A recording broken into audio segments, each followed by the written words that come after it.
और दोस्तों, कैसे हो? पिछले चैप्टर में हमने देखा कि जियो काफी कंफ्यूज हो जाता है कि सेजन जिंदा कैसे है, क्योंकि उसने अपनी आंखों से देखा कि मीहो ने उसे मार दिया था। और आखिर में हमने देखा कि जियो अपनी क्लासमेट अरायोंग से बात करता है कि कल उसने ही उसे फोन पर सेजन और मीहो के बारे में बताया था, लेकिन अरायोंग तो कहती है कि उसने तो कल कोई कॉल ही नहीं किया। अब इस चैप्टर की स्टार्टिंग में हम यही देखते हैं कि जियो अरायोंग को समझा रहा होता है कि कल उसने उससे फोन पर बात की थी, लेकिन अरायोंग उससे कहती है, क्यों ना तुम खुद अपने फोन की कॉल हिस्ट्री चेक कर लो। लेकिन जियो उसे कुछ नहीं बता पाता, क्योंकि उसकी कॉल हिस्ट्री पहले ही डिलीट हो चुकी थी। इसी बीच बाथरूम के बाहर से मीहो जियो को बुला रही होती है, क्योंकि वो काफी देर से अंदर ही था। जियो अरायोंग का कॉल कट करता है और बाहर आता है। वो मीहो से कहता है कि उसे अच्छा महसूस नहीं हो रहा, इसलिए वो घर में रेस्ट करने के लिए जा रहा है। लेकिन मीहो गुस्से से उसकी तरफ देखते हुए कहती है, तुम्हारे पैर में चोट लगी हुई है और तुम बड़ी मुश्किल से खड़े हो पा रहे हो, तो जल्दी से मेरे साथ हॉस्पिटल चलो। ये सुनकर जियो डर जाता है और कुछ नहीं कह पाता, और फिर वो मीहो के साथ हॉस्पिटल जाने लगता है। हालांकि वो चाहता था कि सेजन भी उसके साथ चले, लेकिन सेजन की क्लास थी, इसलिए वो स्कूल चला गया था। अब वो दोनों कैब में बैठते हैं और हम देखते हैं कि दूर से अरायोंग भी उस शॉप से चली जाती है जहां से वो मीहो पर नजर रख रही थी। अब जियो मीहो के साथ कैब में हॉस्पिटल जा रहा होता है। कुछ देर तक तो दोनों एक दूसरे से कुछ भी नहीं बोलते। फिर जियो कहता है, मुझे कुछ भी याद नहीं कि हम कहीं गए थे और साथ में ड्रिंक्स किए थे। मुझे नहीं पता कि मैं ठीक भी हूं या नहीं।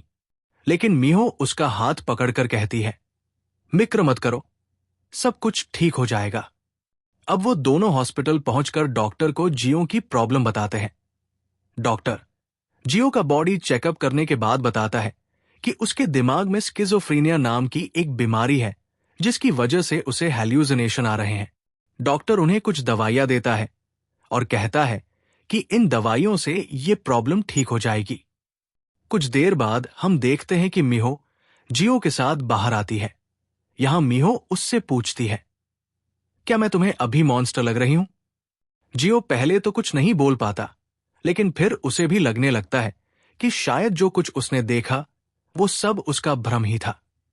शायद जब मीहो का एक्सीडेंट हुआ था तब वो शॉक में चला गया था और उसी वजह से उसे ये सब हैल्यूसिनेशन हो रहे थे। सेजन भी जिंदा है, इसलिए जियो मीहो को थैंक यू कहता है उसे समझने और उसकी हेल्प करने के लिए। मीहो ये सुनकर काफी खुश होती है कि अब जियो नॉर्मल है और वो समझ गया कि जो भी उसने देखा और फील किया वो सब उसका हैल्यूसिनेशन था। इसके बाद वो जियो से कहती है कि चलो अब घर चलते हैं। इसके बाद वो दोनों घर आ जाते हैं। मीहो प्लान बनाती है कि आज रात वो दोनों साथ में डिनर करेंगे। जियो उससे माफी मांगता है कि उसकी वजह से उसे ये सब कुछ झेलना पड़ा। अब मीहो अपनी क्लास के लिए निकल रही होती है और जियो को घर में आराम करने के लिए कहती है, लेकिन जाने से पहले वो जियो को गले लगाती है। उसी वक्त जियो उससे कहता है, आई लव यू। मीहो थोड़ी अजीब सी स्माइल के साथ जवाब देती है, आई लव यू टू, और फिर वहां से चली जाती है। जियो घर के अंदर आता है और दवाई डेस्क पर रख देता है, लेकिन तभी उसकी नजर कुछ ऐसी चीज पर पड़ती है जिससे वो पूरी तरह शॉक हो जाता है। वो देखता है कि वहीं पर मीहो का टूटा हुआ मोबाइल पड़ा है, वही मोबाइल जो तब टूट गया था जब उसने मीहो के डरावने नोट्स देखे थे। जियो को अचानक याद आता है, आज हॉस्पिटल जाते वक्त तो मीहो ने अपने मोबाइल से कैब बुलाई थी, तो फिर ये टूटा हुआ मोबाइल यहां कैसे? अब जियो सोच में पड़ जाता है, तो क्या जो कुछ मैंने शुरुआत से देखा, मीहो का मॉन्स्टर होना, सेजन की डेथ, क्या वो सब सच में हुआ था? आखिर ये सब चल क्या रहा है? और यहीं पर चैप्टर 4 खत्म हो जाता है। तो दोस्तों, यही था चैप्टर 4 का पूरा किस्सा। इस चैप्टर में हमें लगा कि जियो की हैल्यूसिनेशन की वजह से सारी प्रॉब्लम थी, लेकिन एंड में फिर से एक बड़ा सवाल खड़ा हो गया, क्या सच में ये सब हैल्यूसिनेशन था या इसके पीछे कोई और ही मिस्ट्री है? आखिर मीहो का सच क्या है और जियो किस हकीकत में जी रहा है? ये सब हमें पता चलेगा अगले चैप्टर में। तो अगर आपको ये एक्सप्लेनेशन पसंद आई हो तो वीडियो को लाइक और शेयर जरूर करना। और हाँ, चैनल को सब्सक्राइब करना मत भूलना ताकि आपको अगला चैप्टर सबसे पहले मिले।